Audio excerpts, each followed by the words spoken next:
A ver, ya tenemos ahí la presentación, entonces vamos con las explicaciones del caso.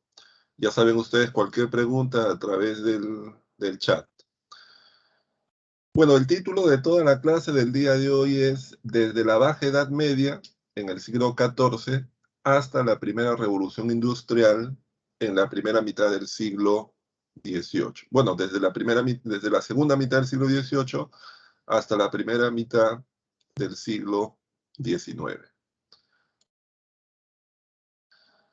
Entonces, el primer tema es la llamada Baja Edad Media.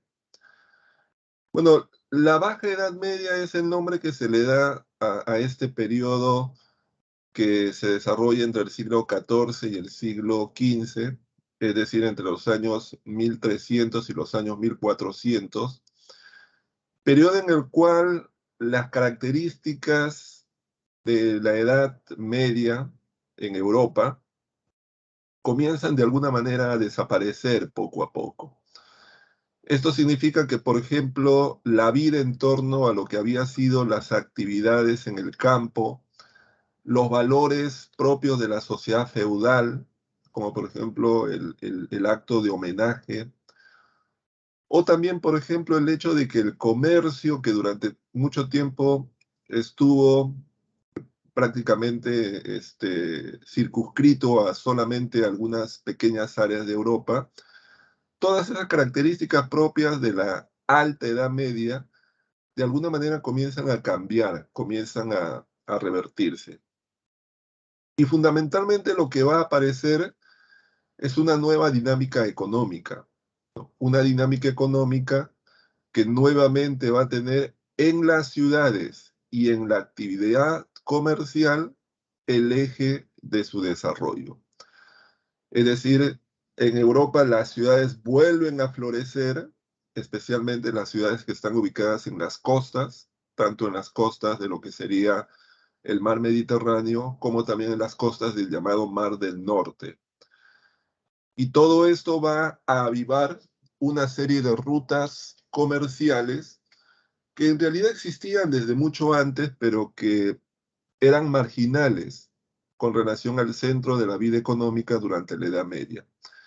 Lo que va a ocurrir ahora es que el comercio y la ciudad se convierten en el centro de la vida económica y de alguna manera de la vida política de Europa.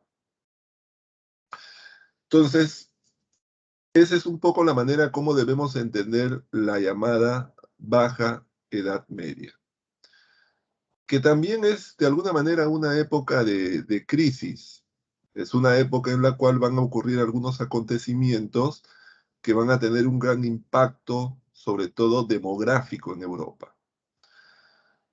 ¿Cuáles son las causas de este proceso de crisis propio de la Edad Media? En primer lugar, lo que se conoce como la pequeña edad glaciar, que ocurre en el siglo XIV. Una de las cosas que hoy día, por ejemplo, se sabe a partir de los estudios geológicos, climáticos, históricos que se han hecho en los últimos 40, 50 años, es que la temperatura en el planeta Tierra hasta aproximadamente el siglo XIII, XIV, fue muy similar a la temperatura que tenemos, por ejemplo, en el siglo XIX y en el siglo XX, ¿ya? Pero que entre el siglo XIII y XIV la temperatura comenzó a disminuir, una disminución que se iba a prolongar hasta el siglo XVIII, sobre todo en el hemisferio norte. No tanto, digamos, eso ocurrió en las zonas tropicales y en el hemisferio sur. Ahora, durante ese proceso de disminución gradual de la temperatura terrestre, desde el siglo XIII hasta el siglo XVIII, hubo dos momentos en los cuales la temperatura disminuyó aún más. Uno fue justamente en el siglo XIV, que es el que nos interesa para este tema, y el otro fue en el siglo XVIII.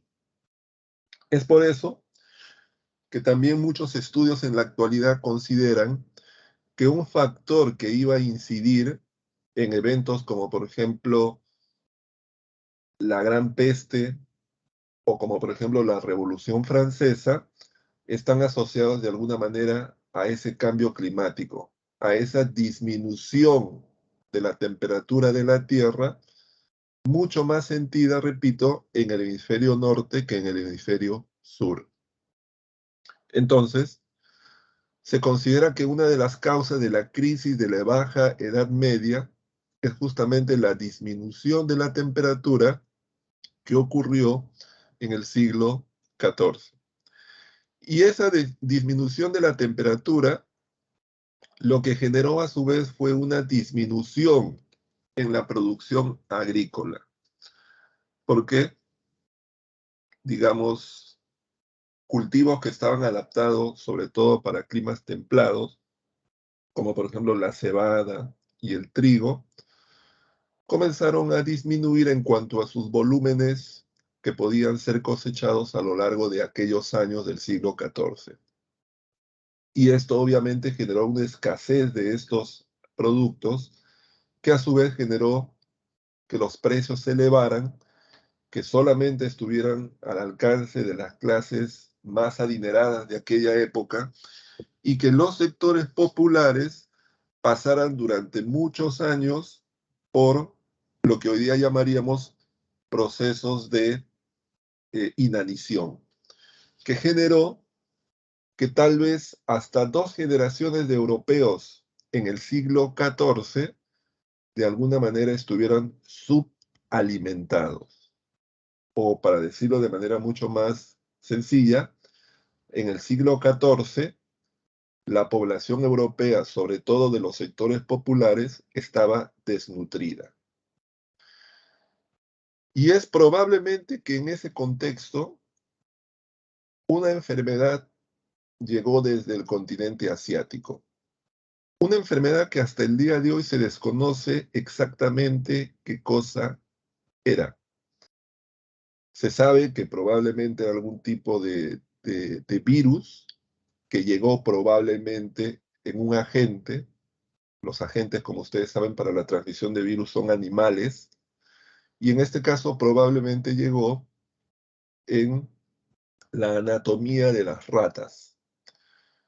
Es decir, más o menos esto es así.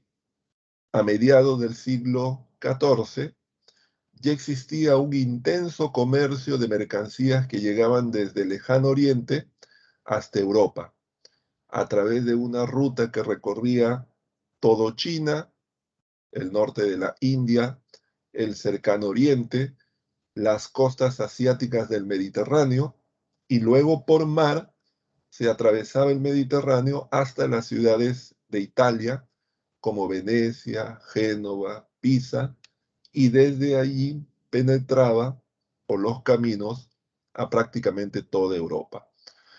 Mercancías como la seda, como por ejemplo la porcelana, las llamadas especies, telas y un conjunto de otras cosas.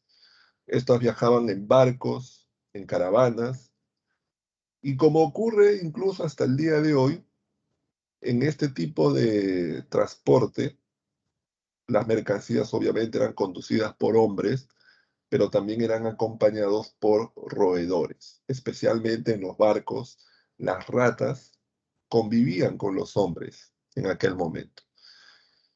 Al parecer, esta enfermedad se había desatado en el Asia y comenzó a viajar, por decirlo de alguna manera, a lo largo de varios años, siguiendo más o menos la dirección de esta ruta que acabo de describir.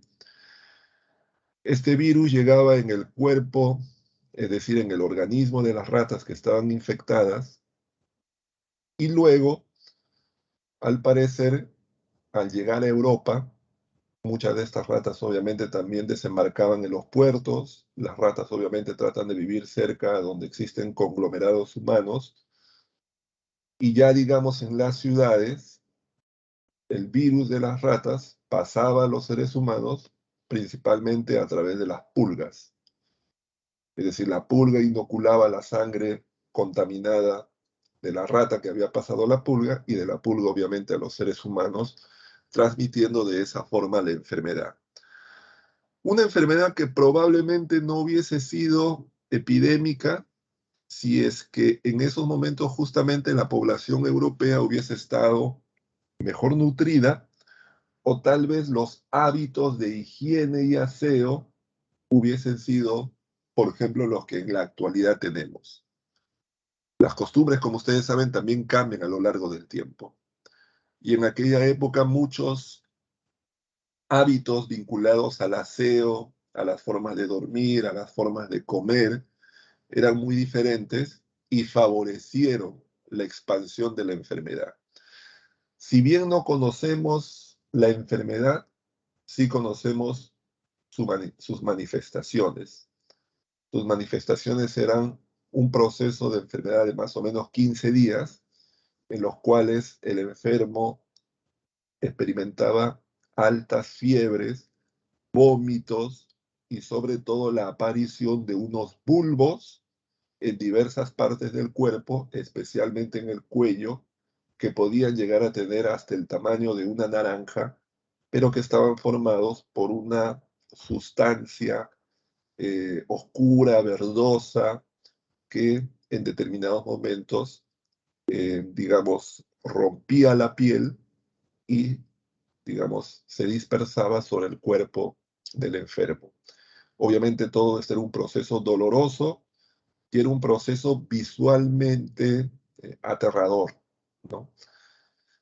Y de ahí viene un poco el nombre de la peste negra, que es el nombre con el cual ha quedado a lo largo de la historia, pero que no conocemos exactamente qué tipo de enfermedad era.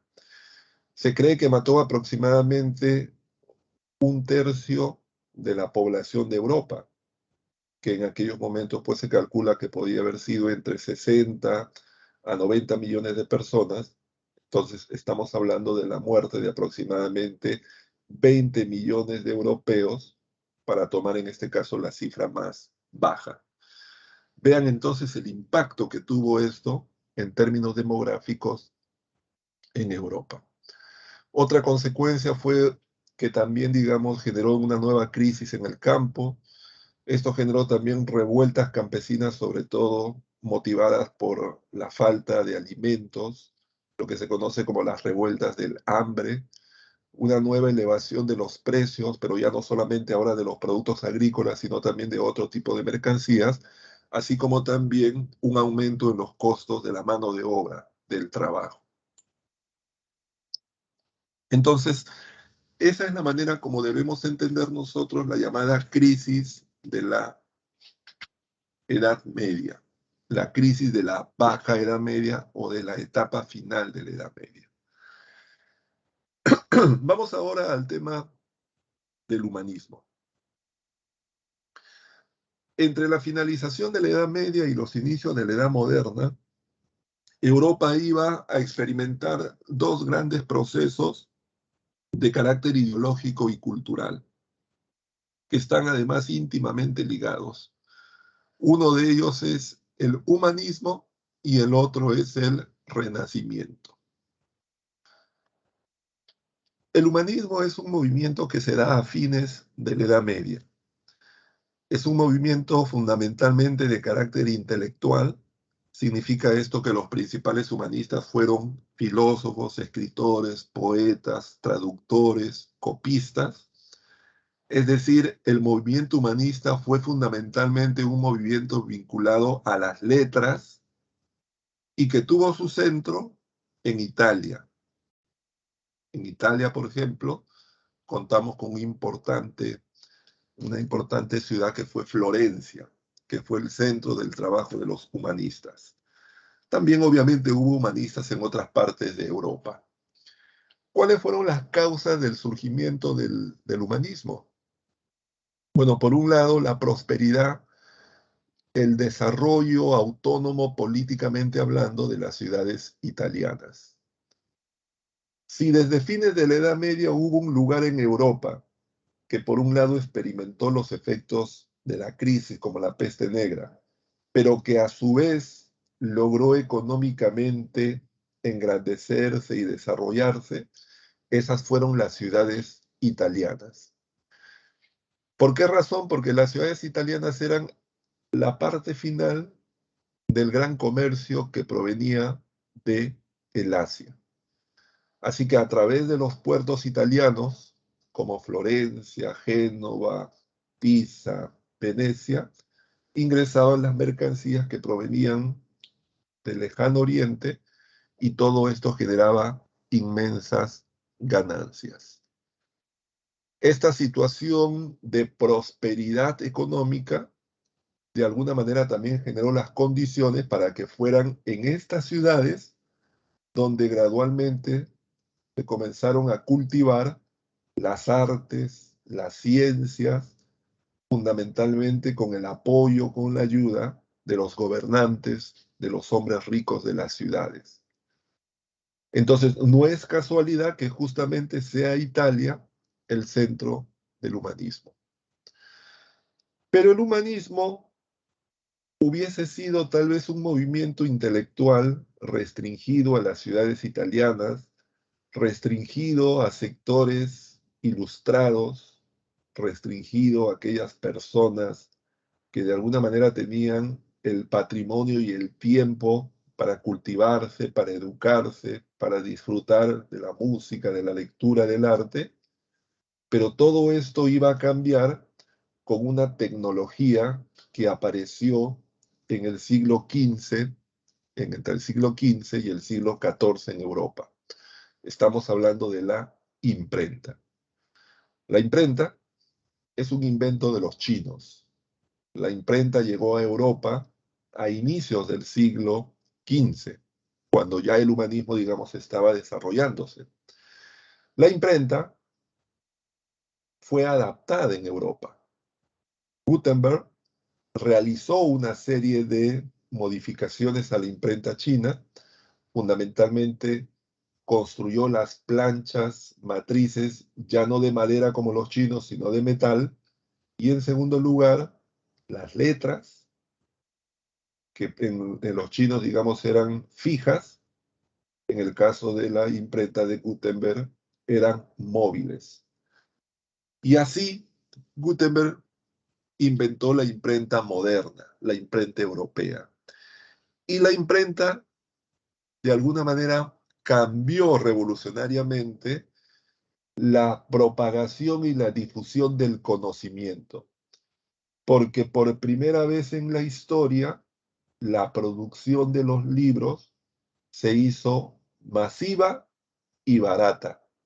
El libro dejó de ser un objeto caro, esotérico, fuera del alcance de los sectores medios y bajos de la sociedad y se convirtió en un objeto que estaba al alcance de una mayor cantidad de personas, con lo cual muchos sectores que hasta ese momento estaban negados de la lectura, del acceso al nuevo conocimiento, ahora sí lo podían estar.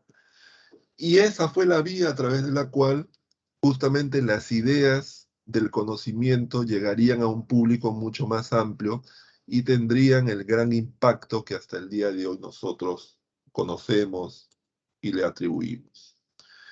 ¿Cuáles fueron las características del humanismo? En primer lugar, la concepción antropocéntrica de la vida. Es decir, para el humanismo, Dios existe. El humanismo no es una negación de Dios, por si acaso.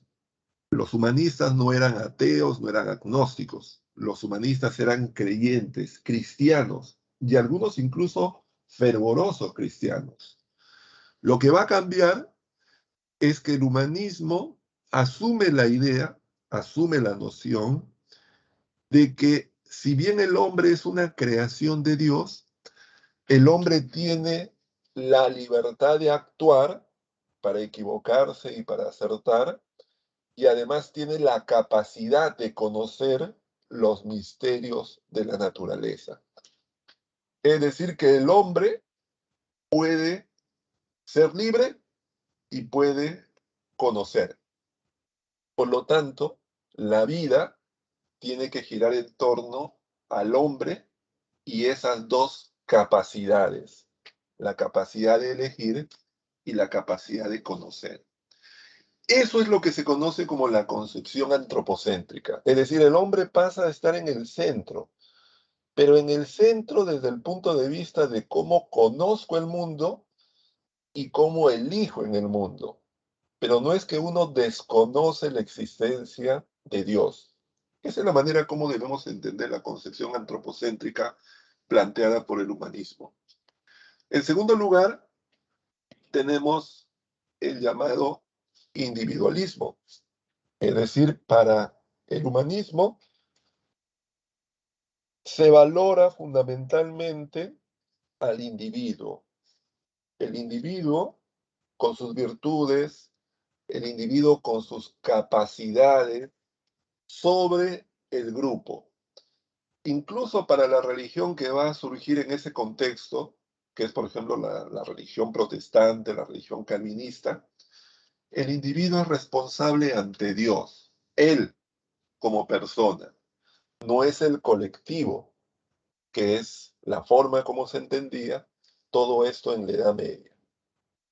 Por otro lado, se revalora la cultura greco-latina, es decir, se convierten en modelos literarios, artísticos, aquellos que fueron predominantes en el mundo griego y latino. Escritores como por ejemplo Polibio, Tito Livio, son en estos momentos rescatados y se convierten en el paradigma de la escritura de la época. Son permanentemente citados en los textos. Y en cuarto lugar, el humanismo rechaza la escolástica. ¿Qué cosa es la escolástica? La escolástica es la ideología predominante en la Edad Media. La escolástica es una manera de enseñar y de comprender de forma vertical y autoritaria. El conocimiento se obtiene mediante repeticiones y todo se deduce de los axiomas, los cuales son aceptados sin debate. Esta forma de pensar llamada escolástica, que fue durante la Edad Media la forma de enseñar, la forma de aprender, la forma de conocer, comienza a ser criticada, cuestionada por los humanistas. Los humanistas plantean un aprendizaje y una enseñanza mucho más libre, mucho más horizontal, mucho más atenta a la experiencia que a los axiomas, mucho más inductiva que deductiva. Es decir, hay toda una revolución en la forma de comprender, enseñar, descubrir el mundo natural, el mundo social e incluso el mundo de Dios. ¿Quiénes son los principales representantes del humanismo? Tenemos, por ejemplo, a Francesco Petrarca, autor de diversas obras, como por ejemplo El Cancionero, África. Es considerado el padre del humanismo, fue un gran buscador de manuscritos, traductor, poeta, narrador. Tenemos a Giovanni Boccaccio, que fue autor de una famosa colección de relatos llamada Decamerón, también de otra obra llamada La genealogía de los dioses. Tenemos también a Erasmo de Rotterdam, un importante intelectual nacido en lo que hoy día sería Holanda, en la zona de los Países Bajos, autor de una obra llamada Elogio de la Locura, así como de otros textos, como por ejemplo el Nuevo Testamento, los diálogos, y tenemos otros humanistas en Europa, como por ejemplo Juan Vincent Vives, Tomás Moro, autor de una obra llamada Utopía, llegaría a ser canciller de Enrique VIII y sería condenado a muerte. Estas son entonces algunas de las personalidades más representativas del llamado movimiento humanista. El otro movimiento importante, clave en esta época, es el denominado Renacimiento. El Renacimiento es un movimiento mucho más amplio que el humanismo. El Renacimiento es un movimiento ya no solamente vinculado al mundo de las letras. El Renacimiento es un movimiento vinculado a las artes plásticas, y a la ciencia. Pero es en las artes plásticas donde el Renacimiento va a tener sus mayores logros, especialmente en la pintura y en la escultura. El Renacimiento, además, toma muchas de las características del humanismo. Por ejemplo, el Renacimiento también es un movimiento de carácter antropocéntrico, individualista. Entonces, nosotros podemos decir que el Renacimiento es un movimiento de renovación cultural que también surgió en Italia y que tomó varios de los más importantes elementos que habían caracterizado al humanismo. Una de las principales causas del Renacimiento fue el impulso y el apoyo propiciado por los llamados mecenas. ¿Quiénes eran los mecenas? Los mecenas eran personajes que en aquella época patrocinaban, apoyaban, brindaban en este caso ayuda económica, protección política a muchos aquellos que hoy día nosotros identificamos con el Renacimiento, es decir, a muchos pintores, escultores, poetas, inventores. Las ciudades italianas estaban llenas de hombres ricos y poderosos, señores feudales, como por ejemplo la familia de los Medici o la familia de los Sforza. Había, por ejemplo, también estaba fuera de Italia, pero en Europa estaban los papas, como el Papa Julio II, o había reyes como Carlos I de Alemania o como Francisco VII de Francia. Estos monarcas fueron, o sea, estos monarcas, estos papas, estos señores feudales, eran personajes interesados en apoyar la tarea de los artistas, en darles protección política para que puedan crear sus obras. Y ese interés que ellos tenían no era un interés gratuito. Ellos eran conscientes de que a través del arte, a través, por ejemplo, de la pintura, a través de la escultura, de alguna manera se podía eternizar su nombre, porque su nombre se iba a asociar a obras o a personajes que de alguna manera iban a perdurar en el recuerdo, en el tiempo. Y en ese sentido no se equivocaron. Si nosotros conocemos hoy día a personajes como por ejemplo los Medici o los Sforza, es gracias a que ellos apoyaron y muchas de las obras de Leonardo, de Miguel Ángel, de Sancio, justamente fueron obras dedicadas a estas familias o a estos reyes o a estos papas. Entonces, la tarea de los llamados mecenas fue clave en el desarrollo del Renacimiento. El Renacimiento se caracterizó por el culto a la belleza física. Hay una revaloración de la belleza corporal, algo que, por ejemplo, era menospreciado en la Edad Media. Ahora los representantes del Renacimiento van a revalorar la simetría corporal, la belleza del cuerpo. La desnudez se convierte en algo que puede ser mostrado públicamente. Por eso nosotros podemos ver, por ejemplo, esta escultura de Miguel Ángel llamada David, que es el David en este caso bíblico representado. Lo podemos ver desnudo, aunque hay algunos estudios que plantean que probablemente en su versión original estaba cubierto por una especie de taparrabo, una especie, digamos, de, vamos a decirlo así, una especie de short cortito, vamos a ponerlo así, hecho de oro, ¿no? Y que después, obviamente, pasado ya mucho tiempo, en algún momento esto fue retirado, no tanto para exhibir sus partes genitales, sino sobre todo por la necesidad del oro, tal vez para subvencionar mucho tiempo después alguna situación de penuria económica que atravesaban las ciudades italianas.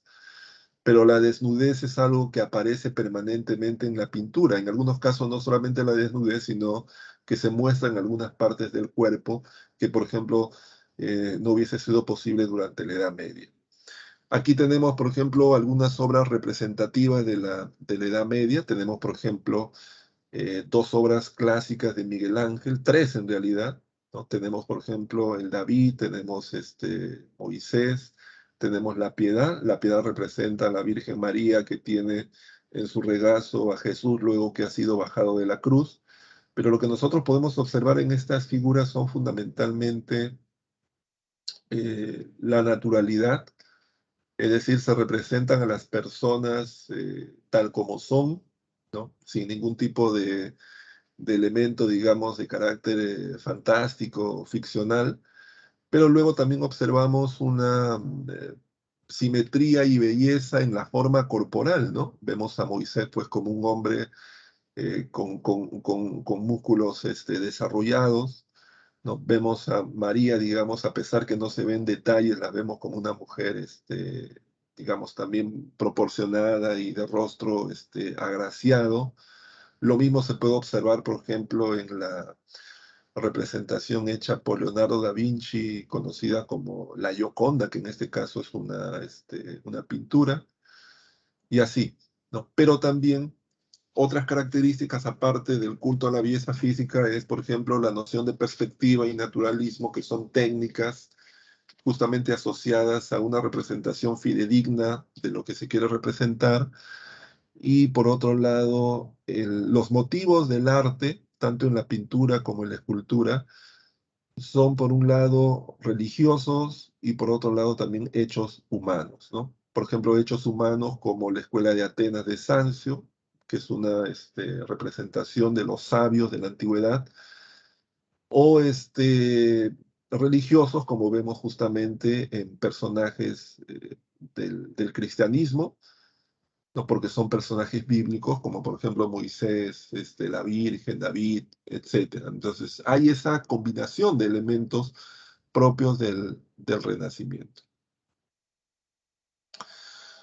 La Reforma Protestante es otro de los procesos ocurridos durante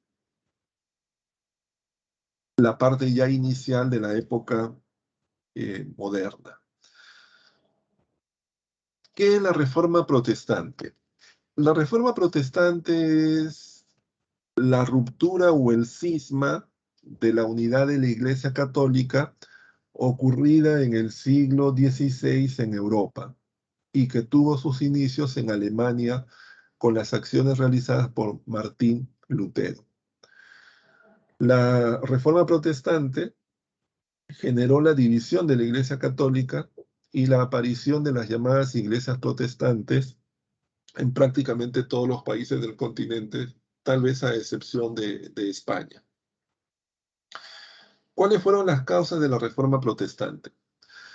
Bueno, por un lado, la crítica de los humanistas, es decir, el surgimiento del humanismo, que es un movimiento ocurrido desde el siglo XIV, generó toda una ola de cuestionamientos dirigidas especialmente a los principios de la Iglesia Católica.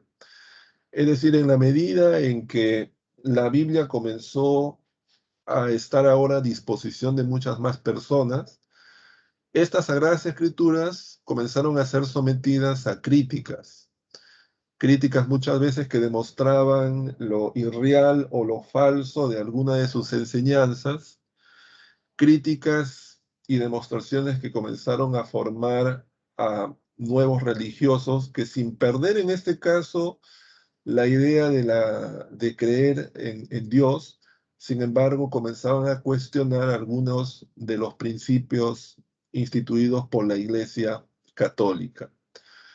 Entonces, hay una crítica a la Iglesia en toda Europa, motivada fundamentalmente por la difusión del movimiento humanista. El propio Martín Lutero de alguna manera era un humanista. Martín Lutero era pues un sacerdote agustino que durante mucho tiempo se desempeñó como docente, que leyó en realidad la Biblia, que la sometió a cuestionamiento, le hizo anotaciones, hizo reflexiones, lo sometió, digamos, a un análisis lógico, fue encontrando incongruencias y todo eso fue sembrando en él muchas dudas que junto a otros aspectos desencadenarían pues las críticas que él finalmente plasmaría en las llamadas 95 tesis contra las indulgencias. Pero bueno, no nos adelantemos. Estamos ahora en el primer punto, que son las causas, que es básicamente la crítica humanista en Europa. Otra de las causas fue la corrupción de la Iglesia. La Iglesia Católica era una institución corrupta. En el siglo XVI esa corrupción era muy evidente. La Iglesia Católica, por ejemplo, cobraba una serie de impuestos, muchas veces sin tomar en cuenta que los sectores populares, por ejemplo, no podían pagarlos. Aún así preferían despojar de todo lo poco que tenían para poder cobrar sus impuestos. La Iglesia Católica también tenía tierras. La Iglesia Católica participaba en este caso de guerras, de intrigas políticas. El Papa tenía una vida que estaba totalmente alejada de las grandes enseñanzas del cristianismo. Los votos de pobreza, castidad eran pues solo palabras. El Papa tenía amantes, el Papa tenía hijos, el Papa vivía una vida licenciosa. Y cuando digo el Papa me refiero a todos los papas. Fueron muy pocos los papas que realmente tuvieron una vida dentro de los márgenes de lo que llamaríamos un buen cristiano, ¿no? En realidad los papas se comportaban como políticos, como hombres de mundos, llenos pues de los vicios de una vida licenciosa. Y junto a esto también hay que señalar que la iglesia era en aquel momento tal vez la institución económicamente con los mayores patrimonios. Desde la época de Carlomagno, la iglesia acumulaba una serie de donaciones, que era el nombre que se le daba a la entrega o al regalo que muchos reyes en Europa le habían dado a la iglesia, especialmente tierras. Era justamente por el derecho de propiedad que tenían de estas tierras que la iglesia cobraba, por ejemplo, los impuestos a todos aquellos que trabajaban o cultivaban esas tierras. Entonces, la iglesia era una institución económicamente importante e interesada en Europa. Sin embargo, sería un hecho muy puntual el que iba a desencadenar la reforma protestante. Ese hecho fue la venta de las indulgencias. En la época del Papa León X, a inicios del siglo XVI, e incluso ya en el gobierno de algunos de sus antecesores, la Iglesia Católica estaba en una situación de urgencia económica. Son los años en los cuales la Iglesia Católica está embarcada en la construcción de los edificios del Vaticano. Es la época en la cual, por ejemplo, se está construyendo la Basílica de San Pedro. Años después, por ejemplo, también se comenzaría a decorar muchas de las edificaciones del Vaticano, para lo cual, por ejemplo, se contrataron a pintores y escultores. Miguel Ángel y Leonardo, por ejemplo, fueron empleados por el Papa para poder realizar muchas de sus obras. Las que hemos visto, por ejemplo, el David, la Piedad, son obras que eh, fueron elaboradas justamente por Miguel Ángel, pero a pedido de los papas para decorar algunos ambientes de las edificaciones recientemente construidas. O es el caso, por ejemplo, de la Capilla Sixtina. Pero todo esto obviamente demandaba una gran cantidad de dinero para poder pagar a los trabajadores, a los pintores, a los escultores, a los arquitectos. La pregunta era de dónde se iba a sacar ese dinero. El dinero provenía de muchas fuentes, provenía de donaciones, provenía de los impuestos que la iglesia cobraba, pero aún así obviamente faltaba. Y es así entonces que comenzaron a cobrar fuerza la venta de indulgencias por parte de la iglesia católica. Las indulgencias en realidad se vendían desde mucho tiempo antes, pero era una práctica excepcional que se daba en situaciones muy particulares y generalmente se brindaba a personajes económica o políticamente muy importantes. Pero a inicios del siglo XVI, la Iglesia Católica se dio cuenta de que las indulgencias probablemente iban a ser compradas por muchas personas, si es que éstas se ponían a la venta de forma libre, Las indulgencias eran, como ustedes saben, unos perdones que el Papa daba a los católicos para que pasaran menos tiempo en el purgatorio.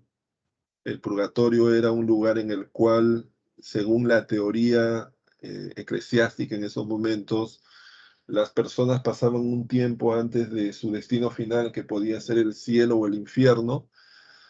Entonces, aunque parezca raro, las personas comenzaron a comprar indulgencias en grandes cantidades. Y esto se convirtió obviamente en un gran negocio que fue favorable a la iglesia porque le permitió los recursos necesarios justamente para poder seguir pagando y contratando una mayor cantidad de obras en el contexto que he señalado. Pero esta práctica no fue vista pues como algo positivo. Justamente un personaje como Martín Lutero, que era un cura agustino alemán, iba a criticar y finalmente iba a plantear en 1517 las famosas 95 tesis contra las indulgencias, que es un documento en el cual él critica eh, justamente la venta de las indulgencias y posteriormente va a plantear una serie de otras críticas, como por ejemplo el rechazo a los sacramentos, a excepción de dos, que son el bautismo y la comunión. También va a criticar la libre interpretación de la Biblia. Perdón, va a plantear, sí, va a plantear la libre interpretación de la Biblia. Va a criticar, por ejemplo, el celibato. Va a criticar el culto a la Virgen y a los santos. Y además va a plantear que el purgatorio no existe. Todo esto va a desencadenar a su vez el rechazo del Papa León X, quien le va a pedir que se retracte de lo que había afirmado. Lutero no solamente no lo va a hacer, sino que va a quemar el documento en el cual el Papa le daba esa indicación y acto seguido Lutero va a pasar a estar fuera de la ley. Lutero va a tener que huir, pero va a ser protegido por los príncipes alemanes, que en esos momentos tienen un conflicto con la Iglesia Católica, y es así como se da inicio a la Reforma Protestante, que luego de varios años de guerra, de intrigas, el propio Lutero muere hasta que el año 1555 se firma la llamada Paz de Habsburgo, que establece la libertad de culto en Alemania, permitiendo la convivencia de las religiones católicas y luterana en ese país. Pero el movimiento protestante se va a expandir a diversos lugares de Europa. En el caso, por ejemplo, de Suiza, va a dar origen a un movimiento liderado por Jean Calvino. Jean Calvino también era un religioso crítico a la Iglesia Católica, especialmente en la idea acerca de la predestinación. Calvino plantea que en realidad todas las personas ya tenemos, digamos, un destino que Dios ha establecido y que nosotros de alguna manera, más que cambiarlo, podemos simplemente tratar de cumplirlo a través de nuestras obras. Calvino también va a escribir un documento llamado Institución de la Religión Cristiana y va a establecer un férreo gobierno en la zona de Ginebra, en Suiza y en el norte de Francia. El otro movimiento protestante es el que ocurre en Inglaterra en la época del rey Enrique VIII. Enrique VIII desde tiempo antes tenía pues una disputa con la Iglesia Católica en su país debido sobre todo a los derechos sobre las tierras. Parte de la nobleza inglesa apoyaba al Papa y otra parte apoyaba a Enrique VIII. Y es en ese contexto que Enrique VIII va a solicitar la anulación de su matrimonio, algo que el Papa le va a negar, y esto va a ser aprovechado por Enrique VIII para separar la iglesia inglesa de la iglesia romana y proclamarse él como el jefe de la iglesia en ese país, algo que se conoce como el surgimiento de la iglesia anglicana el año 1534 en la llamada acta de supremacía. Es decir, en Inglaterra se forma una iglesia dirigida por el rey en persona mediante el llamado o la llamada acta de supremacía. Esos son entonces los movimientos protestantes en toda Europa, y esos movimientos protestantes, hemos visto obviamente los más importantes que ocurren en Alemania, en Suiza y en Inglaterra, pero que estos a su vez se van a difundir por todo el continente. Una de las grandes consecuencias de la reforma protestante va a ser el surgimiento de las llamadas iglesias protestantes, pero a su vez también la de los movimientos protestantes, que no llegan a ser iglesias, como por ejemplo el movimiento de los presbiterianos, de los puritanos, de los hugonotes y otro tipo de movimientos mucho más pequeños que se dan en países como Escocia, como Francia, entre otros lugares. Pero a su vez hubo otro proceso que se dio en Europa producto de la Reforma Protestante, que es la llamada Contrarreforma. La Contrarreforma es la respuesta de la Iglesia Católica ante los avances del proceso protestante en Europa. Lo que ocurre es que la Iglesia Católica rápidamente, cuando aparece el movimiento protestante, se da cuenta de que es necesario que ella misma realice algunas reformas al interior de la propia institución, pero por otro lado también que ponga un freno a los avances del movimiento protestante en toda Europa. Y por lo tanto, la Iglesia Católica lo primero que va a hacer es convocar a una reunión en una pequeña localidad cercana a Roma conocida como Trento. Entre 1545 y 1563 se van a dar una serie de reuniones que nosotros conocemos hoy día con el nombre del Concilio de Trento. Allí se van a reunir papas, príncipes, reyes, teólogos, que de alguna manera van a comenzar a debatir y se van a poner de acuerdo en algunas medidas para tratar de frenar el avance de los protestantes en Europa. La primera de esas medidas es la creación del índex. El índex es la lista de los libros prohibidos, es decir, la lista de todas aquellas obras que contienen herejías. Una herejía es una afirmación contraria a las enseñanzas de la Iglesia Católica. No necesariamente una herejía es una muestra de ateísmo. Un hereje no necesariamente es alguien que no cree en Dios. En realidad un hereje puede ser un creyente, ferviente de Dios. Lo que ocurre es que se llama hereje a aquella persona que afirma algo que va contra lo que afirma la Iglesia Católica. Si la Iglesia Católica afirma, por ejemplo, de que efectivamente Jesús murió en la cruz y que según la Biblia su cuerpo fue bajado y le fue entregado a la Virgen María, pero alguien, por ejemplo, un teólogo, un sacerdote o una persona común y corriente públicamente dice, no, no es así. En realidad Jesús murió en la cruz, sí, pero luego su cuerpo fue llevado y fue enterrado. La Virgen nunca lo vio. Por ejemplo, esa persona sería un hereje, porque está afirmando algo diferente a lo que la Iglesia Católica acepta como verdad. Entonces, la Iglesia Católica en el Concilio de Trento, una de las cosas que estableció fue que aquellos libros que contenían herejías eran libros que no podían circular, que estaban prohibidos de ser leídos.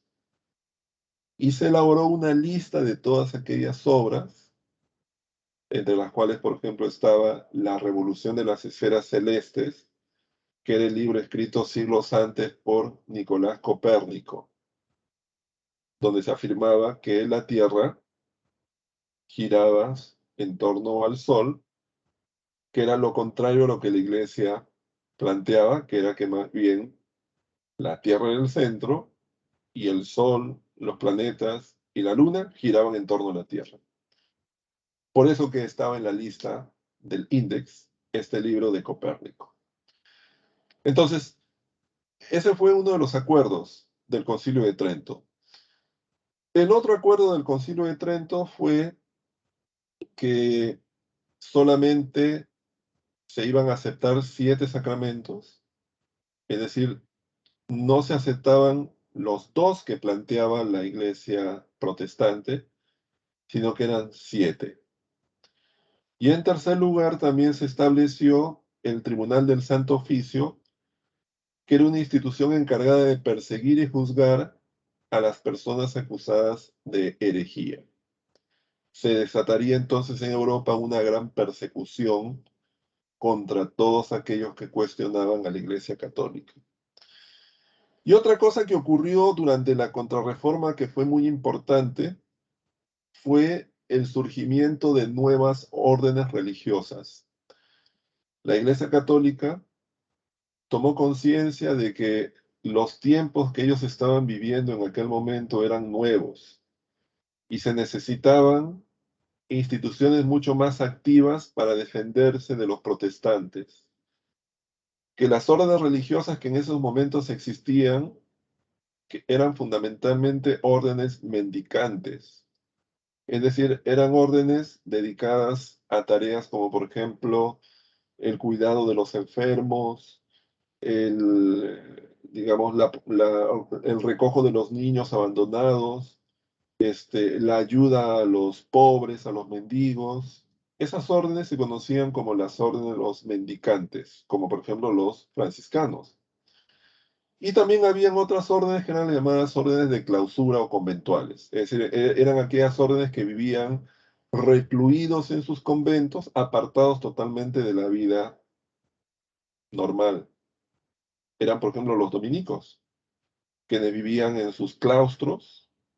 Muchas veces una persona ingresaba a un claustro y nunca más salía hasta su muerte, voluntariamente renunciaba a la vida mundana, se dedicaban a orar, se dedicaban a algunas tareas monótonas, como por ejemplo transcribir libros y otro tipo de cosas.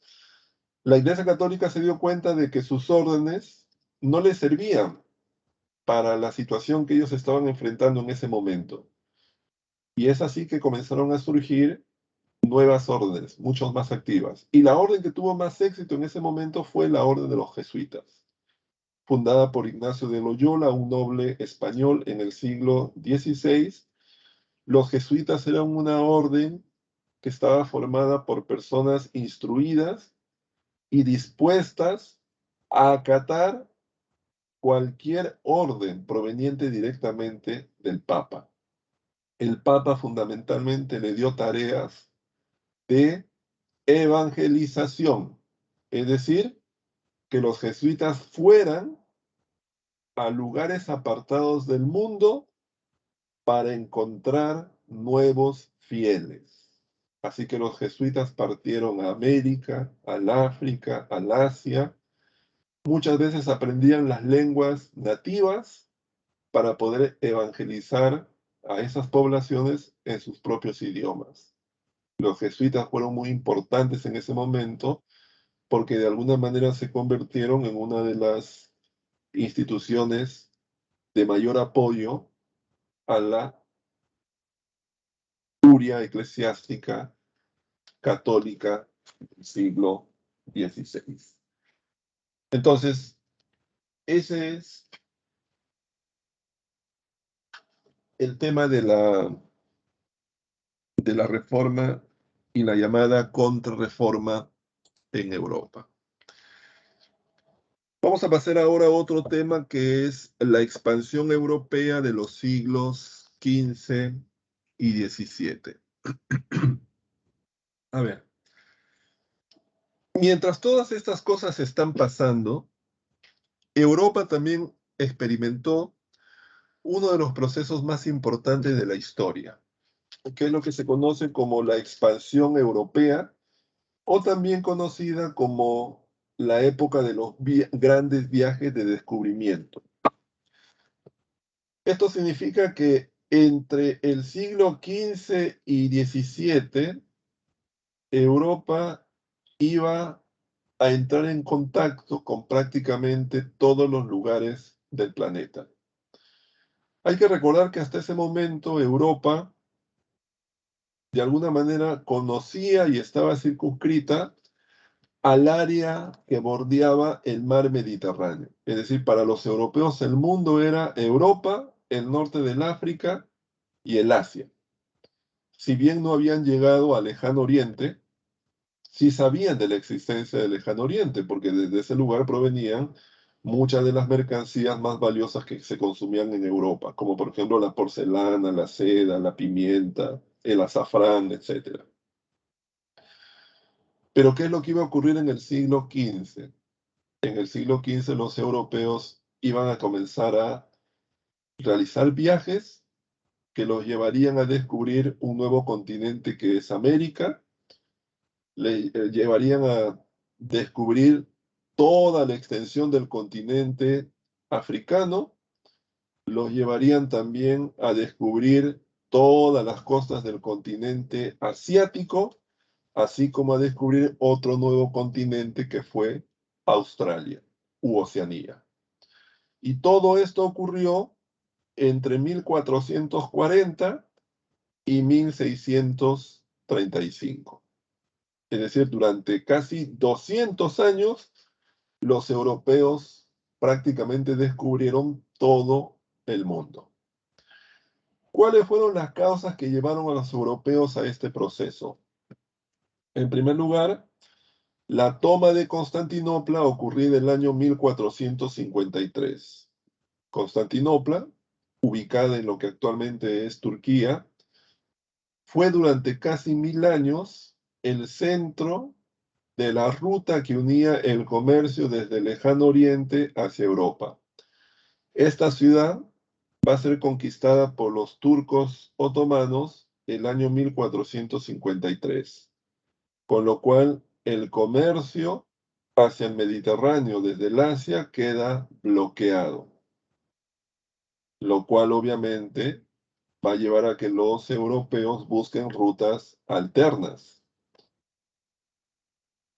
Los países que estaban en mejor posición para iniciar esos viajes de exploración eran aquellos países que estaban mucho más cerca del Océano Atlántico, que en este caso es Portugal y España.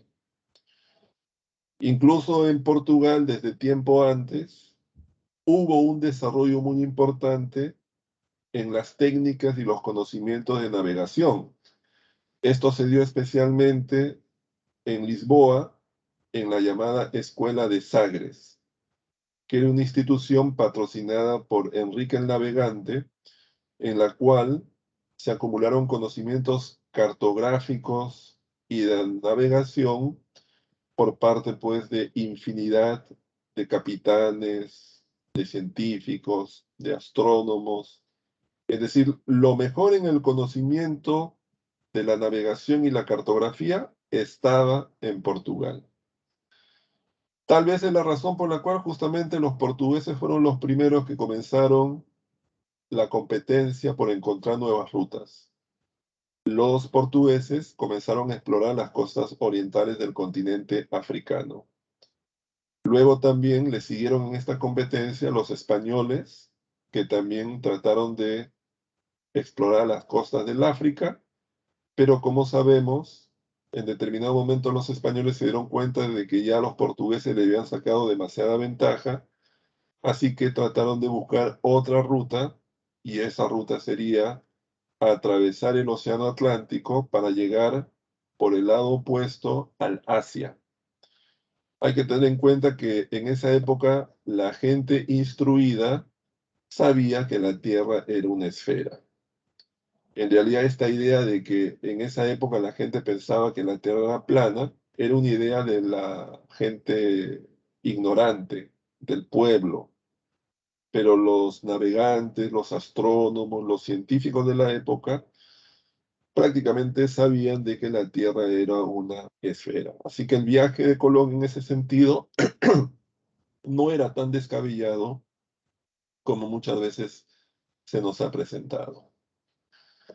Pero todos estos viajes, incluido el viaje de Cristóbal Colón, no hubiesen sido posibles si es que los europeos no hubiesen desarrollado un conjunto de avances tecnológicos aplicados al campo de la navegación.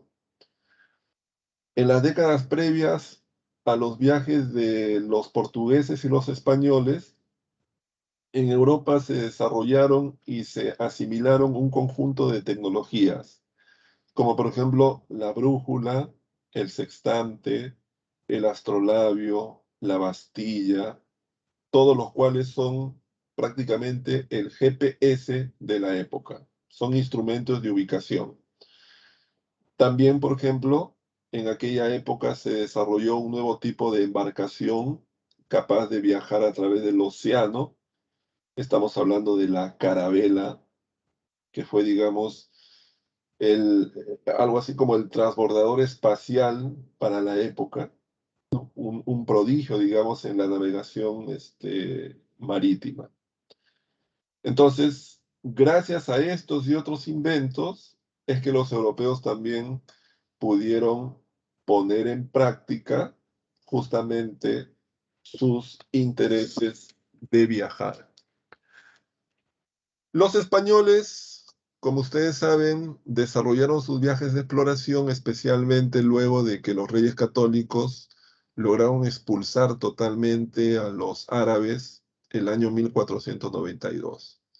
Ese mismo año firmaron con Colón la capitulación de Santa Fe, que fue el acuerdo que permitió a Colón justamente dar inicio a los viajes a través del Océano Atlántico y que lo llevaría en octubre de ese año justamente al descubrimiento de América. Cristóbal Colón realizó, como ustedes saben, 4 viajes al continente americano. El primer viaje fue el viaje de descubrimiento. Luego hay un segundo viaje en el cual explora las costas de prácticamente todas las islas del Caribe. Luego hay un tercer viaje donde llega por primera vez a las costas de América del Sur, a las costas de Venezuela. Luego de ese tercer viaje es detenido, acusado por los otros españoles que ya estaban asentados en las Antillas, es llevado a España, es juzgado, es liberado porque se encontraba inocente. Organiza un cuarto viaje. En ese cuarto viaje explora las costas de América Central y ese viaje que termina abruptamente porque varios de los barcos de su flota naufragan, tiene que volver a España, donde poco tiempo después muere. Colón muere, como ustedes saben, sin haber logrado eh, tomar conocimiento de que había llegado a un nuevo continente. Él siempre pensó que en realidad había llegado a Catay y Zipango, que eran los nombres con los cuales en esa época se conocía a Japón y China. También hay que tomar en cuenta que por aquellos años en los cuales los portugueses y los españoles estaban realizando los viajes de exploración, es que estos dos países se ponen de acuerdo para poder dividirse el mundo en 2 zonas de influencia. Una de ellas va a ser pues la zona bajo influencia española y la otra va a ser la zona de influencia, en este caso, portuguesa. El año 1494, las coronas de Portugal y de España firman el llamado Tratado de Tordesillas, por el cual establecen que en el paralelo 46 de longitud occidental serán los límites hacia la parte oeste Portugal y hacia la parte, perdón, hacia la parte este Portugal y hacia la parte oeste España. A pesar que muchos de los territorios que en esas áreas estaban ubicados en ese momento aún no se habían descubierto, sin embargo, el mundo ya estaba dividido entre esas dos naciones. Esa es la razón por la cual, por ejemplo, en la zona del Brasil va a quedar bajo jurisdicción, en este caso, eh, portuguesa, a pesar que en esos momentos todavía Brasil no se había descubierto. ¿Cuáles fueron las grandes consecuencias de los viajes de exploración? Por un lado, entra en decadencia el comercio a través del Mediterráneo y el Océano Atlántico se convierte en el nuevo eje del comercio mundial, con lo cual ciudades como por ejemplo Cádiz y Sevilla son ahora los nuevos centros de un intenso comercio entre América y Europa. En segundo lugar, se van a formar los dos primeros grandes imperios ultramarinos, que son el imperio ultramarino español y el portugués. Tercero, el contacto entre europeos y americanos, así como con los africanos, con los países también o con las poblaciones de Oceanía, va a generar un gran colapso demográfico. Millones de nativos van a morir producto de las campañas militares de conquista, pero sobre todo producto de las enfermedades que los europeos inconscientemente van a llevar a esos lugares. En el caso, por ejemplo, de América, para solamente mencionar un ejemplo, la población nativa de la zona del Caribe prácticamente va a desaparecer. En 20 años, grupos nativos como los taínos van a desaparecer. ¿Producto de qué? Producto de las guerras de conquista, producto del trabajo forzado, pero sobre todo producto de enfermedades como el sarampión y la viruela, que eran enfermedades que los europeos ya tenían asimilada porque habían experimentado un siglo antes pestes, sus organismos ya habían asimilado las enfermedades, habían adquirido lo que hoy día se conoce como la inmunidad de rebaño, pero que los organismos de las poblaciones nativas obviamente eran vírgenes a esas enfermedades y en el contacto con los europeos las adquirieron y se convirtieron en pandemias que prácticamente los exterminaron. Bueno, los exterminaron, ¿no? En el caso de los taínos los exterminaron. En el caso de otros grupos, como los grupos, por ejemplo, nativos de los Andes, se cree que colapsó pues a más del 50% de la población, pero eso ocurriría algunas décadas después todavía. Y otra consecuencia muy importante fue que la civilización occidental europea se expandió por todo el mundo. Lo occidental europeo, como eran, por ejemplo, las lenguas como el castellano, como el francés, como el portugués, religiones como, por ejemplo, el cristianismo y la religión protestante, instituciones como, por ejemplo, la forma de ocupar el espacio mediante el establecimiento de ciudades, animales como, por ejemplo, el caballo, cultivos, por ejemplo, como la cebada, como el trigo. Todo esto comenzó gradualmente a expandirse por África, por Asia, por América.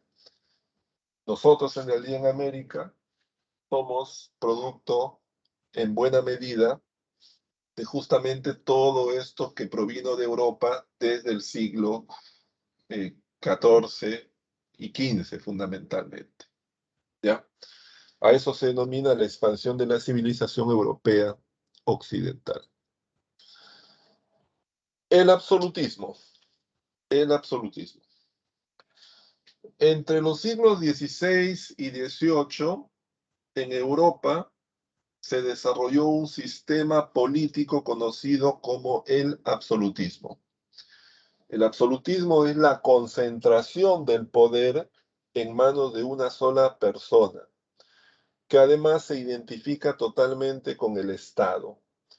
Es la forma de poder que va a predominar en Europa luego de la desaparición de las formas feudales de poder y antes de la aparición de la división de poderes propia del siglo XVIII. Por eso que está esa línea cronológica. Entre el 16 y el 18, en Europa predomina el absolutismo. La principal causa del surgimiento del absolutismo es la desaparición de la nobleza feudal en el siglo XIV. La nobleza feudal en Europa desaparece producto de una serie de guerras, como por ejemplo la Guerra de los 100 años entre Francia e Inglaterra, que prácticamente hace desaparecer a la nobleza de ambos países. La Guerra de las Dos Rosas en Inglaterra, es decir, la Casa de Lancaster y la Casa de York se enfrentan en una sangrienta guerra que también extermina a la nobleza inglesa.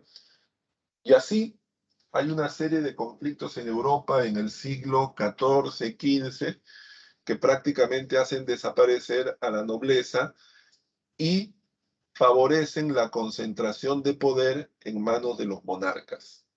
Algo que también ocurre en España durante el proceso de reconquista. ¿Cuáles son las características del absolutismo? Por un lado, que la nobleza pierde fuerza y se somete al poder del monarca. Los nobles ahora van a tener que formar parte de la burocracia que apoya al monarca. Son parte, por ejemplo, de los cuerpos diplomáticos, de los oficiales del ejército, de los grupos de religiosos que lideran a la Iglesia Católica. Es decir, la nobleza ahora es parte de la burocracia que apoya, en este caso, al rey.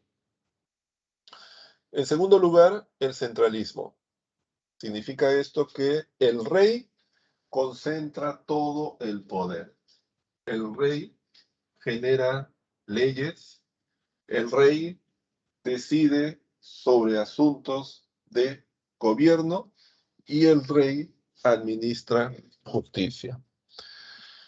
Cuarto, el providencialismo, es decir, el rey legitima su poder como un derecho que le ha sido entregado por Dios.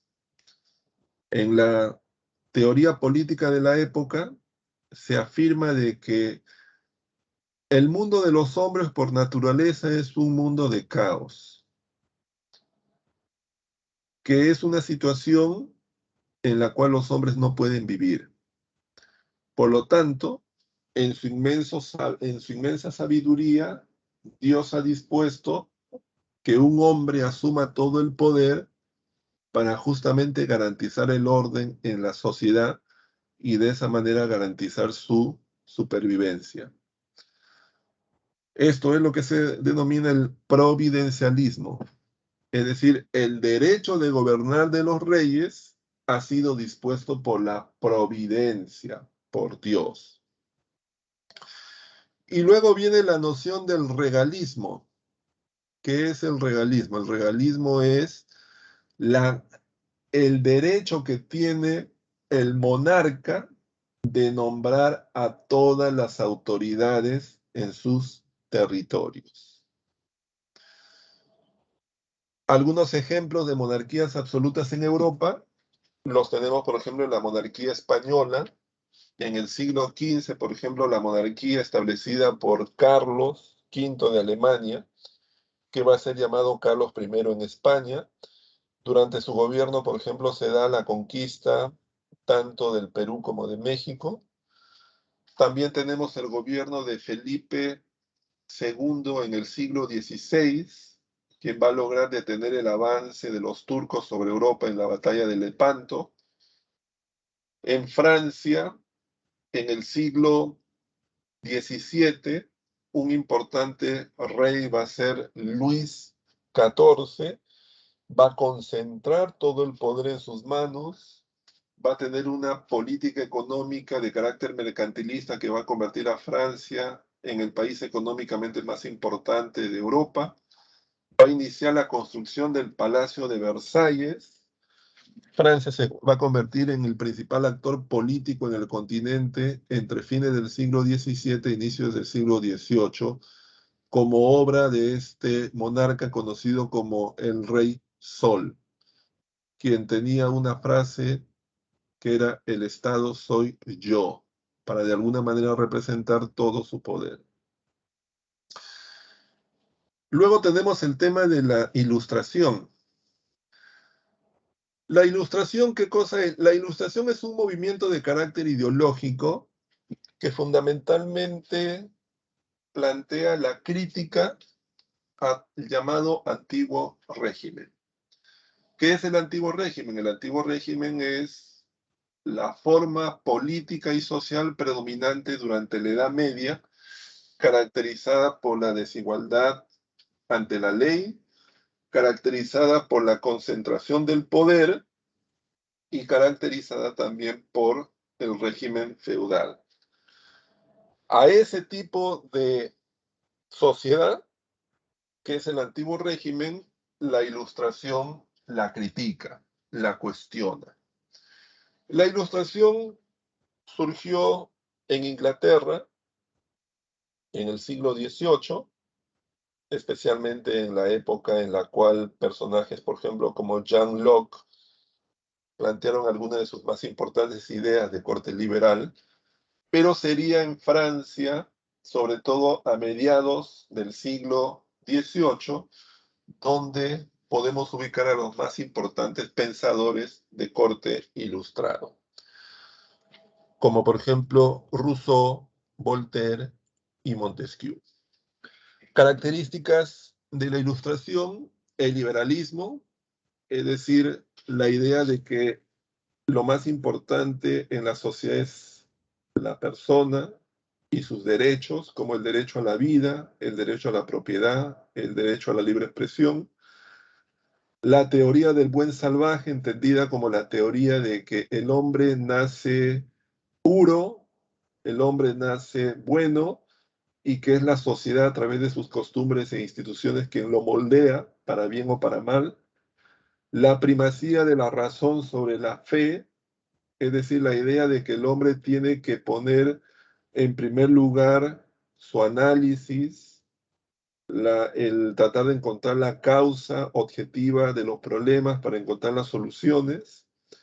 El espíritu crítico: para los ilustrados, todo tiene que ser sometido a una evaluación, a un cuestionamiento. Nada puede ser aceptado simplemente porque lo dice la autoridad o lo dice la costumbre. El optimismo: para los ilustrados, la sociedad evolucionaba, progresaba gracias a una serie de logros tecnológicos, que la historia era inevitable en cuanto al progreso humano.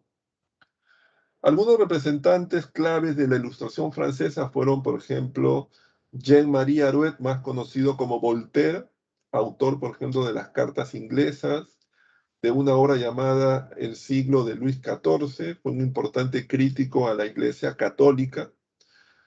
Otro es Charles Louis de Secondat, más conocido como Montesquieu, autor de una obra llamada El espíritu de las leyes, una obra en la cual plantea la división de poderes: el poder ejecutivo, el poder legislativo y el poder judicial. Y luego tenemos a Jean-Jacques Rousseau, autor de la obra llamada El contrato social, en la cual plantea los fundamentos de la sociedad y además los principios del republicanismo. Hay que señalar que sería la enciclopedia el instrumento de propagación más importante de las ideas de la Ilustración. La enciclopedia era una publicación periódica que fue una obra de D'Alembert y Diderot, y gracias a ella muchas de las ideas de los ilustrados llegaron a un público mucho más amplio.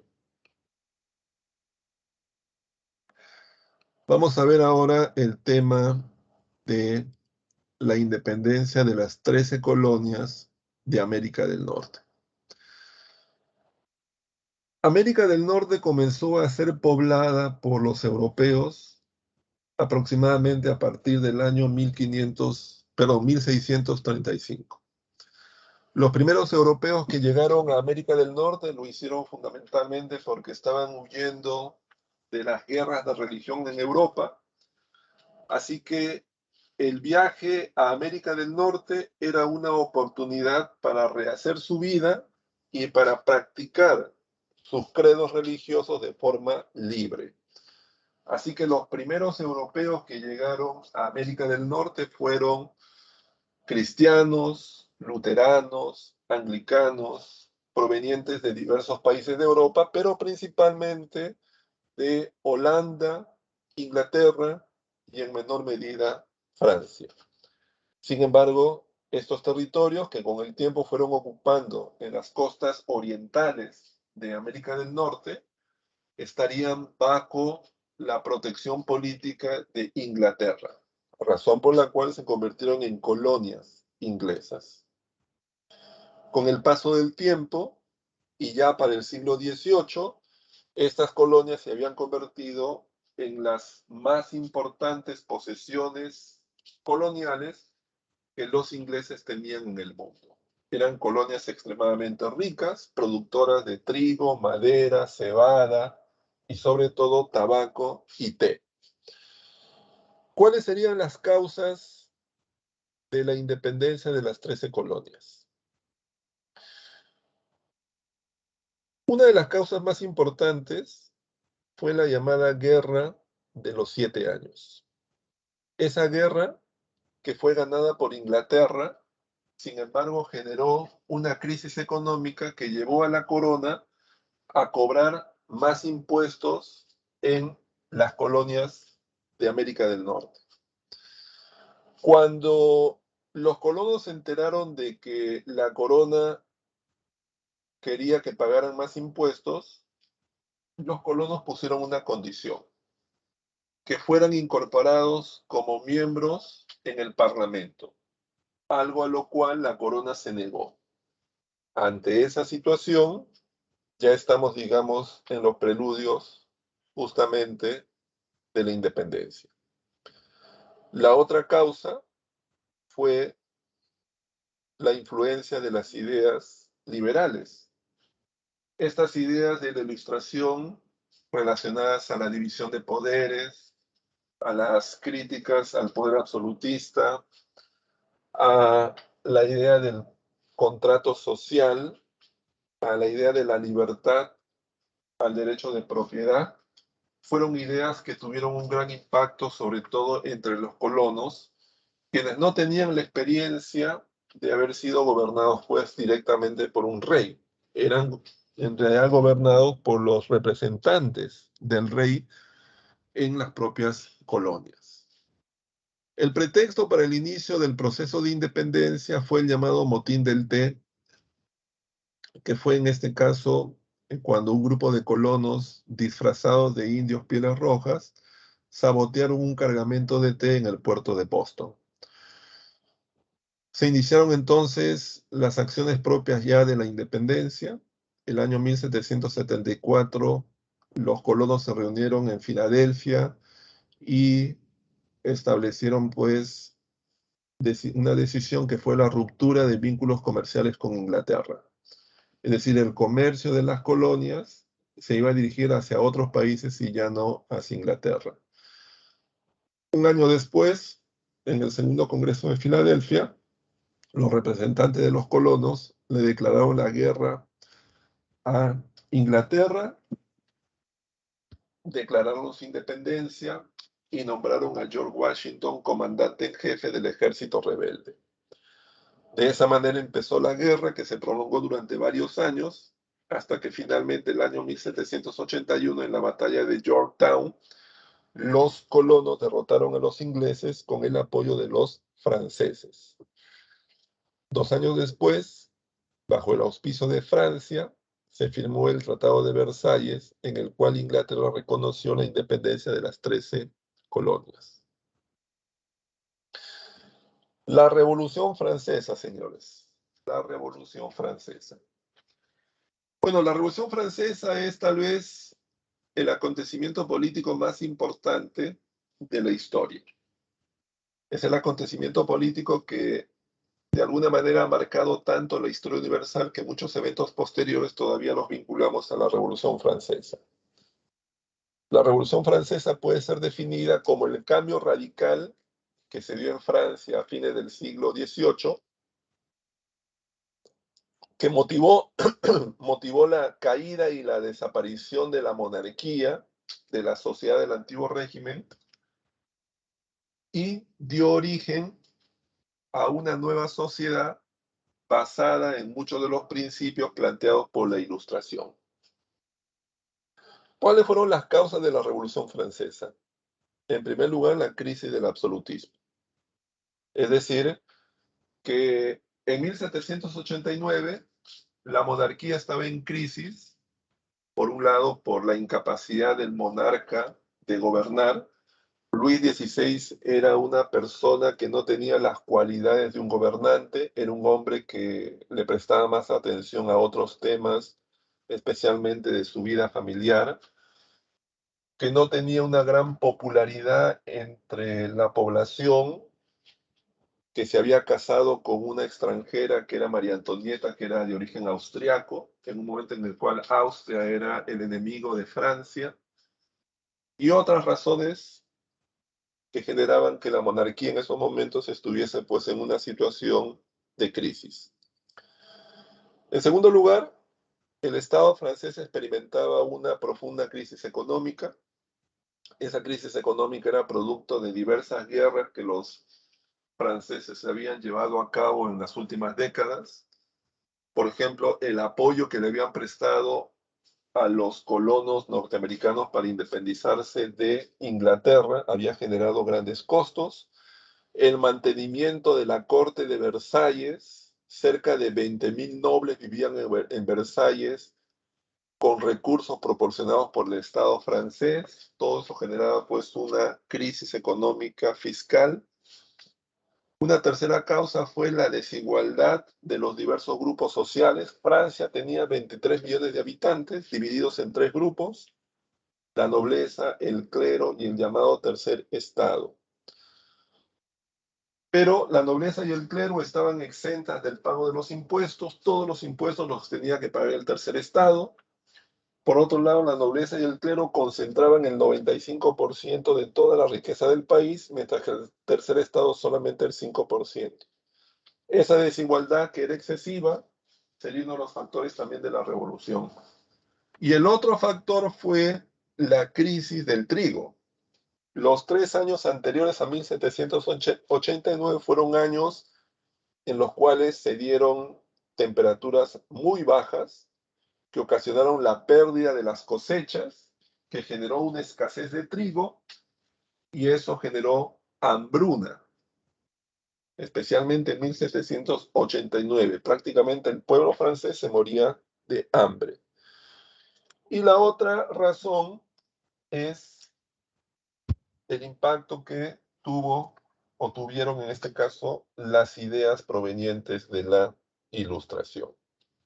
Es decir, todas estas ideas que hemos mencionado anteriormente, vinculadas pues a la crítica al absolutismo, a los fundamentos de la sociedad, a la crítica a los privilegios de la Iglesia Católica, todo eso caló en Francia, especialmente en las zonas urbanas, y personajes como Danton, Robespierre y otros, de alguna manera se educaron en un contexto ilustrado.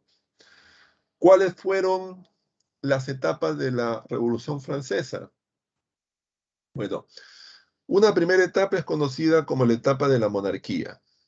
La etapa de la monarquía es un periodo que abarca desde el año 1789 hasta el año 1792 y que está dividido en 4 momentos: los estados generales, la Asamblea Nacional, la Asamblea Constituyente y la Asamblea Legislativa. Durante este periodo tenemos un primer momento que son los estados generales, que es cuando el rey convoca a 1.200 diputados de toda Francia para que aprueben una serie de impuestos. Sin embargo, los diputados tienen otra expectativa. Ellos creen que el rey va a hacer reformas políticas. Cuando el rey se niega a hacer estas reformas, inmediatamente un grupo de diputados se separa y forma la llamada Asamblea Nacional. El rey se entera de esta división, manda a la guardia a disolverlos, los miembros son desalojados, pero se reúnen en otro local, ahora con la idea de elaborar una constitución que le ponga límites a los derechos del rey. Es el momento en el cual se toma o se produce la llamada toma de la Bastilla, la revolución comienza a hacerse violenta, se declara o se elabora un documento conocido como la Declaración de los Derechos del Hombre y del Ciudadano. Es una época en la cual también se produce la constitución civil del clero, el rey intenta huir, se promulga una nueva constitución y luego se establece la monarquía parlamentaria. El rey tiene poder, pero ahora tiene que compartirlo con un parlamento, con una asamblea legislativa. Durante la asamblea legislativa se produce la guerra contra los austríacos y los prusianos. Es el momento en el cual se enteran de que el rey está en tratativas con los prusianos, por lo cual es depuesto de su cargo y Francia se convierte en una república. Es el segundo periodo conocido como la etapa de la república, que abarca desde 1792 hasta 1804. Durante este periodo tenemos la etapa de la convención, la etapa del directorio y la etapa del consulado. Durante la etapa de la convención se desarrolla pues la dictadura de Robespierre, es la época más sangrienta, cerca de 25.000 nobles son ejecutados junto con el rey, junto con la reina. Luego también Robespierre cae, ¿no? Los girondinos toman el poder, se establece un gobierno mucho más moderado y luego llegamos a la época del directorio, momento en el cual Napoleón comienza a tomar protagonismo por sus victorias militares, luego toma el poder en 1799, establece el consulado, una época en la cual algunos de los principios de la revolución comienzan a plasmarse en nuevos documentos como el Código Civil, y luego viene pues la época del imperio, el año 1804, cuando Napoleón es nombrado emperador. Esta es una época en la cual se desarrollan las guerras napoleónicas sobre toda Europa. Napoleón derrota a los ingleses, a los italianos, a los prusianos, a los rusos, a los austriacos. Invade luego España en sus preparativos para invadir Inglaterra, pero es derrotado en Rusia, luego es derrotado en España, tiene que replegarse y finalmente es derrotado en la batalla en este caso, de las Naciones, es confinado en este caso en la isla de, de Elba y luego es derrotado, logra huir, retorna al poder durante 100 días, es derrotado luego en la batalla de Waterloo y finalmente es recluido en la isla de Santa Elena hasta su muerte el año 1821. Para este momento, obviamente, ya Napoleón estaba totalmente derrotado en Europa, pero sin embargo, las ideas, sin embargo, sus principios, que eran en realidad los principios de la revolución, ya se habían difundido por todo el continente europeo. Cuando Napoleón desaparece del firmamento político en el año 1815, hay un periodo de 15 años en los cuales las monarquías europeas y el antiguo régimen vuelven al poder. Eso se conoce como la época de la Restauración. Es decir, durante 15 años hay una reacción conservadora en Europa que genera un cuestionamiento y un intento de eliminar los avances de la revolución y las ideas liberales de toda Europa. Para eso, las monarquías implementan dos instrumentos. El primero es el Congreso de Viena, que es una reunión de los países que habían vencido a Napoleón para dividirse territorialmente Europa. Por ejemplo, como parte de los acuerdos del Congreso de Viena, el Peñón de Gibraltar queda en posesión de los ingleses. Otro acuerdo es que se repone en varios tronos a monarcas europeos. En Francia, por ejemplo, un miembro de la familia de los Borbones, Luis XVIII, es colocado nuevamente en el poder. Y el otro instrumento es la llamada Santa Alianza, que es la coalición de monarquías conservadoras, pero además católicas, que se unen ante la posibilidad de defenderse colectivamente de cualquier intento revolucionario o cualquier intento de carácter liberal. Por ejemplo, lo van a hacer cuando Francia invada México en 1860. Y antes lo van a hacer tratando de apoyar a España cuando sus colonias en América intentan independizarse. Eso se conoce como la Santa Alianza. Vamos al último tema, que es el de la llamada Primera Revolución Industrial. ¿Qué es la Revolución Industrial? La Revolución Industrial es el proceso de transformación de la economía que ocurrió en la segunda mitad del siglo XVIII en Europa y se prolongó a lo largo del siglo XIX hasta el siglo XX, hasta la llamada Primera Guerra Mundial. Pero toda esa revolución industrial tuvo dos momentos. Una primera etapa que más o menos abarca desde 1760 hasta 1850. Y una segunda etapa desde 1850 hasta 1914. Lo que vamos a ver aquí es la primera etapa, la llamada Primera Revolución Industrial. Entonces, en general, ¿qué cosa es la revolución industrial? Es el cambio radical de la economía a partir de la implementación de nuevas tecnologías, de nuevas materias primas y de nuevas fuentes de energía, y que se centraron fundamentalmente en la aplicación de la máquina en la producción. ¿Cuáles fueron las causas? Por un lado, el crecimiento demográfico en Europa, especialmente en Inglaterra, que generó un gran mercado interno. En segundo lugar, el aumento de la producción agrícola en Inglaterra debido a la introducción de nuevos cultivos y nuevas técnicas de sembrío. Y tercero, la aparición de materias primas en las colonias que iban a permitir que Inglaterra y otros países aumentaran sus niveles de producción. El gran invento de la primera revolución industrial fue la máquina de vapor, inventada por James Watt. La máquina de vapor permitía generar movimiento mecánico a partir de la fuerza del vapor que era generado en este caso por la combustión del carbón, como ustedes pueden ver en el diagrama. Ahora, la máquina de vapor que produce finalmente movimiento mecánico puede ser aplicada a otras máquinas, como la máquina de hilar, la máquina de tejer, la locomotora o también el barco, ¿no? Porque puede mover obviamente una hélice, una rueda, una biela, diversas cosas. ¿Cuáles son las características de la primera revolución industrial? Primero, que se dio en Inglaterra.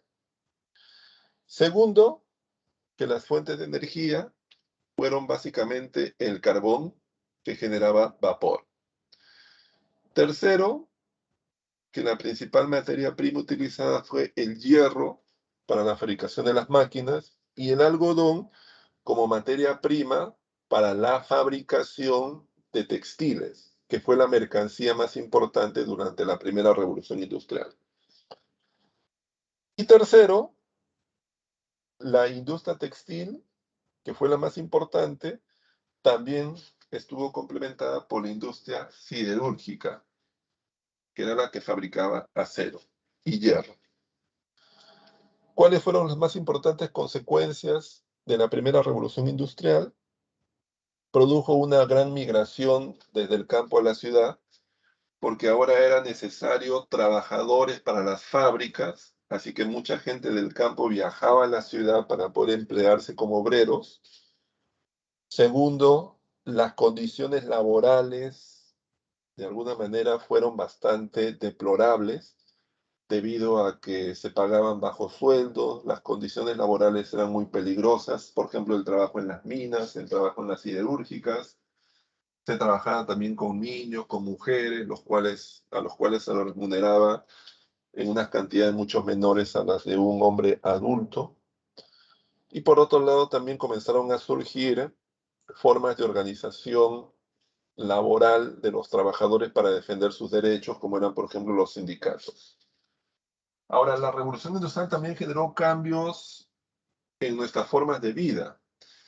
Por ejemplo, la revolución industrial cambió la forma de dormir de las personas. Se sabe, por ejemplo, hoy día que antes de la revolución industrial la gente dormía, no como ahora, digamos, que uno duerme en un solo bloque, ¿no? Digamos, nos acostamos a las 11, nos levantamos a las 7. En esa época, antes la gente dormía en dos tramos, ¿no? Dormía de 9 a 1, luego de 1 a 3 realizaba otras cosas, y luego de 3 hasta las 7 dormía una segunda parte. Eso nos parece totalmente raro, ¿no? Pero así era, digamos, la forma de dormir antes de la Revolución Industrial. La Revolución Industrial también introdujo el horario. O sea, hoy día nosotros nos regimos por el horario, ¿no? O sea, nosotros siempre estamos pensando, ingreso a la clase a las 8, hasta las 2, en este caso, estudio, descanso hasta las 4, a las 4 de repente voy a trabajar, así. Uno tiene un horario siempre, ¿no? Antes de la Revolución Industrial eso no existía. La gente se regía simplemente por la luz de la mañana, la oscuridad de la noche, la hora de la comida y punto, ¿no? Pero no tenía, digamos, actividades que estuviesen reguladas por la hora. Eso cambió con la Revolución Industrial. Nuestros hábitos alimenticios también cambiaron. Se introdujo, por ejemplo, de forma masiva el consumo del azúcar, del chocolate, de la carne, de la mantequilla, que eran alimentos exóticos y extraños hasta antes de la revolución industrial. Señores, hagan la práctica para poder resolver luego de unos minutos. Concéntrense en la práctica y volvemos.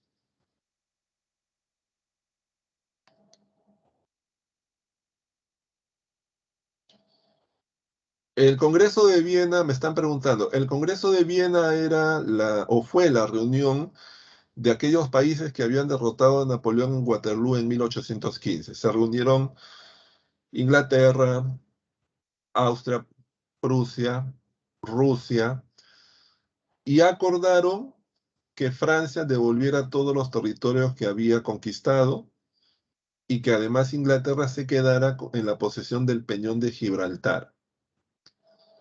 ¿Ya? Es decir, hubo una especie de, digamos, reacomodo del mapa político de Europa.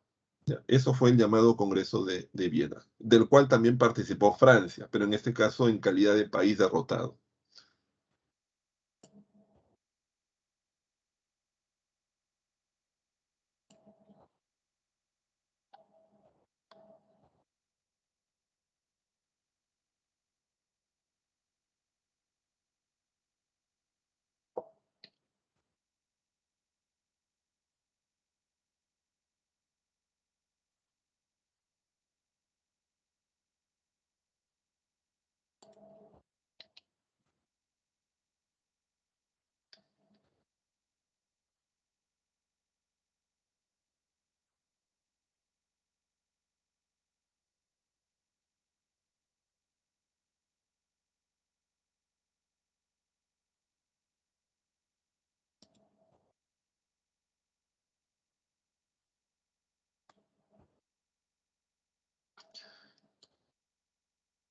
A ver, vamos al solucionario, ¿ya? Tenemos una primera pregunta. A ver, perdón, voy a compartirles.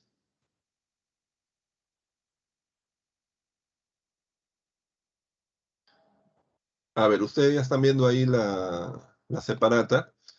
Vamos a la primera pregunta. La primera pregunta dice, la peste negra se inició en el lejano oriente, trasladándose luego al Asia Central a través de las rutas comerciales implementadas por el Imperio Mongol y su llegada a Occidente se realizó a través del tráfico mercantil de las urbes italianas en el Mediterráneo. Entre las principales causas para su violenta y rápida propagación en la población europea podemos mencionar la dispersión de la población en grandes áreas rurales, no, más bien la concentración de la población en las zonas urbanas, ¿no? Sería en realidad la respuesta correcta si refraseamos esa alternativa. El incremento de la producción agrícola y el comercio, no, no, más bien en estos momentos lo que ocurre es una, digamos, actividad mucho más vinculada a la ciudad, al intercambio, no tanto a la producción agrícola. C, la subalimentación y los bajos niveles de defensa inmunitaria de la población, sí, eso es cierto, ¿no? Es decir, los europeos están desnutridos en el momento en el cual la peste llega a Europa. Entonces la respuesta es la C. La pregunta número 2 dice, las siguientes imágenes corresponden a famosas obras del Renacimiento italiano. Analizando sus características en cuanto a estética, podríamos mencionar que presentan efecto de profundidad y tridimensionalidad. Sí, eso es correcto. Es característico justamente del arte renacentista, esa sensación, digamos, de que uno puede observar hasta el fondo, digamos, de las imágenes, ¿no? Impresión de movimiento y expresividad también, ¿no? Es decir, hay mucho trabajo en el rostro para representar sentimientos, emociones. Predilección de la temática pagana, no, hay una combinación más bien, ¿no? De pagano y religioso. Rigidez y falta de expresividad, no, porque ya hemos dicho que es todo lo contrario. Ausencia de proporción, también todo lo contrario. La respuesta es la C, en la 2 es la C. La pregunta número 3 dice, con respecto a la iglesia anglicana creada por el monarca Enrique VIII de Inglaterra en el siglo XVI, explique cuáles son los enunciados correctos. ¿Surgió por el conflicto entre la autoridad monárquica y pontificia? Sí, el conflicto entre el Papa y el rey. ¿El detonante para el cisma fue el tema del divorcio del rey? Sí, el rey se quería divorciar de Catalina de Aragón, el Papa no lo autorizó. ¿Se creó oficialmente a través del acta de uniformidad? No, se creó oficialmente a través del acta de supremacía firmado en 1534.